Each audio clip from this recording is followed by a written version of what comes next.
Assalamualaikum, selamat pagi. Hari ini kita mulai pembelajaran 1 ya. Nah, Bu Alik sekarang pakai buku yang warna putih. Kalau kemarin masih ada yang belum mendapat, ditunggu dulu ya. Baru OTW. Sekarang kita buka halaman pertama, yaitu halaman 3. Kita baca bersama-sama ya. Setiap hari Selasa sore, Fatimah berangkat ke masjid. Dia belajar Al-Quran bersama teman-temannya. Guru yang mengajar bernama Ustadz Hailan. Beliau mengajari anak-anak membaca Al-Quran dengan fasih dan lancar. Bacaan Fatimah dan teman-teman benar-benar diperhatikan oleh Ustadz Hailan.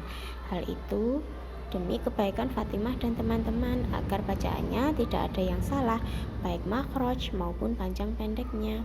Hari ini Ustadz Hailan mengajarkan surat Al-Falaq. Anak-anak menirukan bacaan Ustadz agar bacaannya benar dan tartil.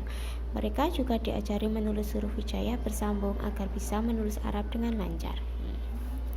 Surat Al-Falaq. Pernahkah kalian membaca surat Al-Falaq? Mari kita belajar membaca, mengartikan, menulis, dan menghafal surat Al-Falaq bersama-sama. Membaca surat Al-Falaq dengan fasih. Nah, dimulai dari ta'awud dan basmalah. A'udzu billahi minasyaitonir rajim. Bismillahirrahmanirrahim. Qul a'udzu birabbil falaq min syarri ma khalaq wa min syarri ghasikin idza waqab wa min syarrin naffatsati fil uqad wa min syarri hasidin idza hasad. Shadaqallahul azim. Ketika membaca surat Al-Falaq, lafalkan sesuai dengan makhrajnya. Bacalah dengan cermat, lalu perhatikan huruf-huruf di bawah ini. Nah, yang pertama ini huruf qaf. Qaf.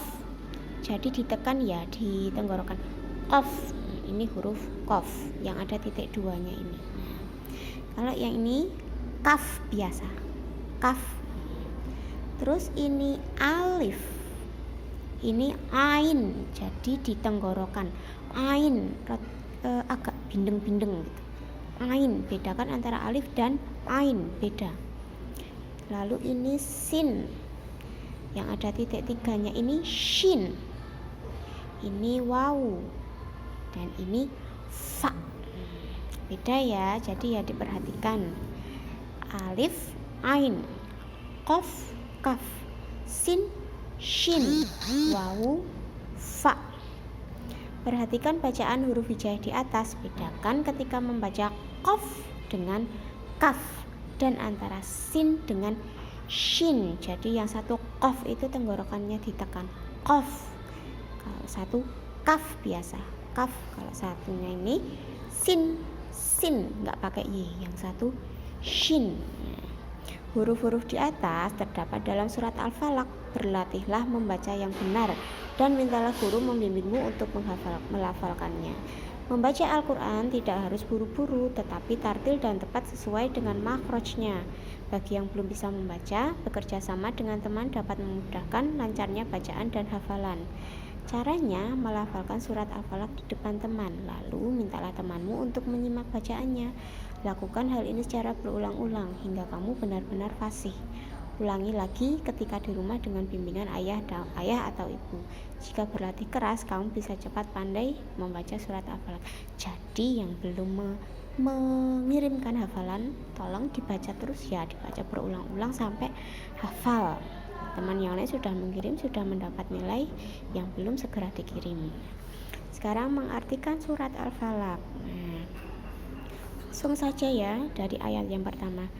Katakanlah, aku berlindung kepada Tuhan yang menguasai subuh, fajar, dari kejahatan makhluk yang Dia ciptakan, dan dari kejahatan malam apabila telah gelap gulita, dan dari kejahatan perempuan-perempuan penyihir yang meniup pada buhul-buhul talinya, dan dari kejahatan orang yang dengki apabila ia dengki. Jadi intinya surat Al-Falaq itu isinya tentang memohon perlindungan kepada Allah. Lanjut menghafal surat sudah ya. Sekarang kita memahami makna surat Al-Falaq. Surat Al-Falaq adalah surat ke-113 dalam Al-Quran dan berada pada juz 30. Surat ini diturunkan di Mekah sehingga disebut surat Makkiyah. Kalau diturunkan di Mekah disebut surat Makkiyah, termasuk surat Makkiyah. Kalau turunnya di Madinah itu termasuk surat Madaniyah. Biasanya kalau surat Makkiyah itu pendek-pendek, kalau surat Madaniyah itu panjang-panjang seperti surat Al-Baqarah, Al-Imran. Kalau surat Makkiyah Al-Falaq, An-Nas, Al-Ikhlas, itu pendek-pendek termasuk surat Makkiyah. Nama Al-Falaq diambil dari ayat yang pertama, berarti waktu subuh. Surat ini menyuruh kita untuk selalu mohon perlindungan kepada Allah yang menguasai waktu subuh. Surat Al-Falaq termasuk surat Al-Mu'awwizatain yang isinya tentang memohon perlindungan kepada Allah dari semua kejahatan atau penderitaan yang merugikan manusia. Kejahatan dapat terjadi karena bisikan setan yang menggoda manusia untuk melakukan kejahatan. Meskipun demikian, ternyata perbuatan jahat itu juga berasal dari manusia sendiri karena dia memiliki sifat iri dan dengki. Sifat inilah yang membuat manusia melakukan perbuatan jahat. Misal, ketika saudara mendapat kenikmatan, dia akan merasa iri dan dengki. Kemudian dia akan melakukan apapun yang bisa seperti saudaranya tersebut. Sifat iri dan dengki ini sangat berbahaya karena bisa mengakibatkan terjadinya permusuhan. Oleh itu, jauhilah sifat iri dan dengki. Begitu, sekian, terima kasih dari Bu Alik. Assalamualaikum warahmatullahi wabarakatuh.